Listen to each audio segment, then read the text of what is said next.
Salut Richard, j'arrive.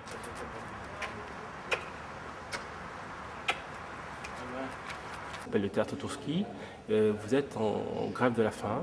Donc ce que j'aimerais savoir, c'est pourquoi vous faites cette grève de la faim. Alors, nous sommes d'abord dans notre théâtre, parce que ce théâtre appartient à ceux qui le fréquentent et aux saltimbanques qui y viennent travailler. Pourquoi je fais la grève de la faim? Parce que, après avoir épuisé toutes les voies du bon sens pour pouvoir dialoguer avec le ministère de la Culture, qui est mon ministère de tutelle, sans réponse, il nous a fallu employer un autre moyen pour l'interroger. Mais quand je dis toutes les voies de la raison, c'est que nous avions 85 000 signatures, des questions au gouvernement, une multitude de courriers interrogeant les autorités culturelles de ce pays, les interventions d'hommes politiques, une lettre magnifique du maire de Marseille qui s'inquiétait de cette situation. Tout ça sans réponse, avec une fin de non-recevoir du directeur de la DRAC PACA. Nous n'avions plus qu'une façon de nous exprimer, c'est la grève de la faim. Parce que je suis un homme de paix et que la violence, je ne peux l'exercer que sur moi-même. Alors, bien sûr, vous n'êtes pas à votre première grève de la faim. Oui, mais ce n'est pas la même. La première grève de la faim, je l'ai faite pour sauver l'outil. Donc le théâtre allait disparaître et je me suis battu avec les armes que j'avais. Nous avons sauvé le théâtre. Aujourd'hui, l'outil lui-même n'est pas en danger. Ce qui est en danger, c'est le sens de l'aventure que nous avons essayé d'installer, que nous avons installé, puisque le pari est réussi ici, dans cet espace culturel ouvert à tous. Donc je me suis battu pour l'idée il y a 30 ans, je me suis battu pour l'outil il y a 30 ans, aujourd'hui je me bats pour l'idée.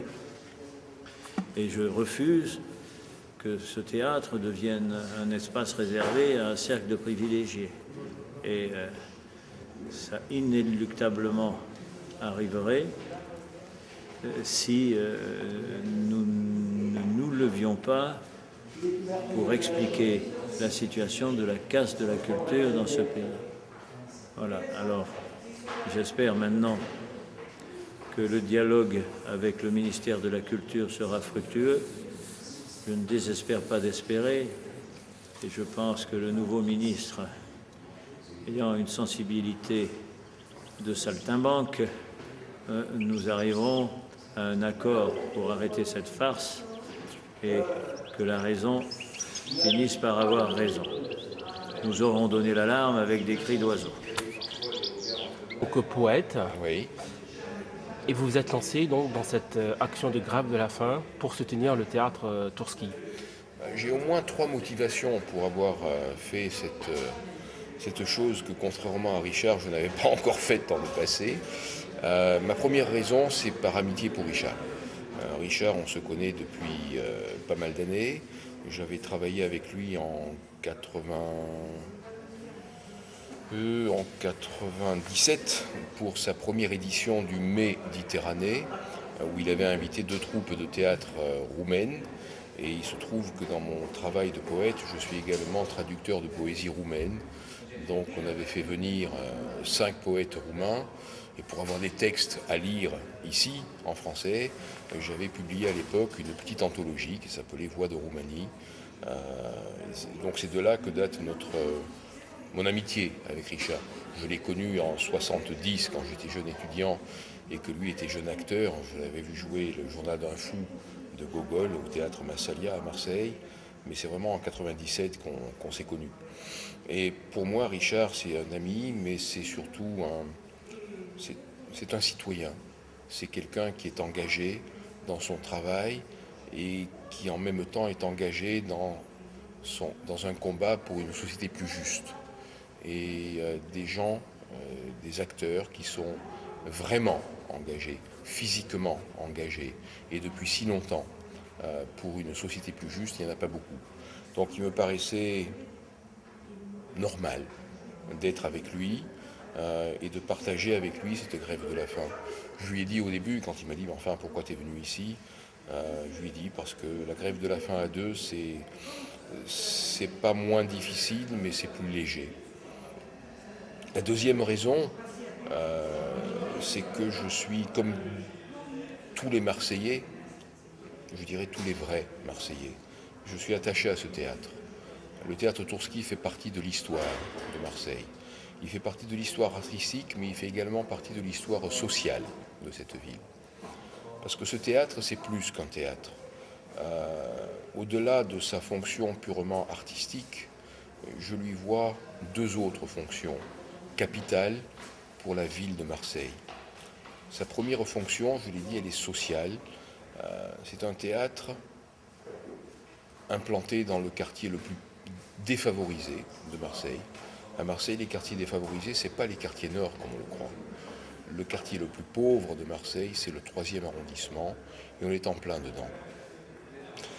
Et le travail que fait Richard depuis 40 ans maintenant, un travail d'accueil, un travail de passeur de culture pour des gens qui ont toujours pensé que la culture, c'était pas pour eux, que la culture, c'était un luxe réservé aux riches. Ce travail, Richard le fait depuis 40 ans et il a ici formidablement réussi. Le Tourski, c'est pas un théâtre pour les pauvres, c'est un théâtre pour tous. Quand on vient ici, dans cette salle qui est toujours pleine, on trouve de tout. On trouve des habitants de Saint-Mauron, donc des pauvres. On trouve des jeunes, on trouve des chômeurs, on trouve aussi des professeurs, des médecins, on trouve de tout. Et c'est ça la réussite de ce théâtre.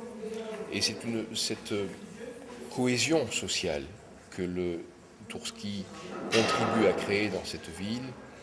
C'est une chose, c'est un combat de tous les jours à Marseille. Marseille est une ville de pauvres, globalement. C'est une ville multiethnique, une ville d'immigration. Et la cohésion sociale, elle ne va pas de soi. Dans la crise économique que connaît cette ville depuis les années 60, la cohésion sociale est quelque chose qu'il faut refabriquer tous les jours. Et le Tourski, eh bien, c'est l'un des artisans de ceci. Chaque fois que les banlieues flambent, à Paris, à Lyon, à Strasbourg, il y a toujours un journaliste qui s'étonne qu'à Marseille, ça ne flambe pas. C'est vrai que ça n'a jamais flambé à Marseille. C'est pas parce que les Marseillais sont plus pacifiques que les autres. C'est probablement qu'il y a dans cette ville plus d'éléments, plus d'agents de cohésion sociale qu'ailleurs. Et le Tourski en est un, pas le seul, mais c'en est un.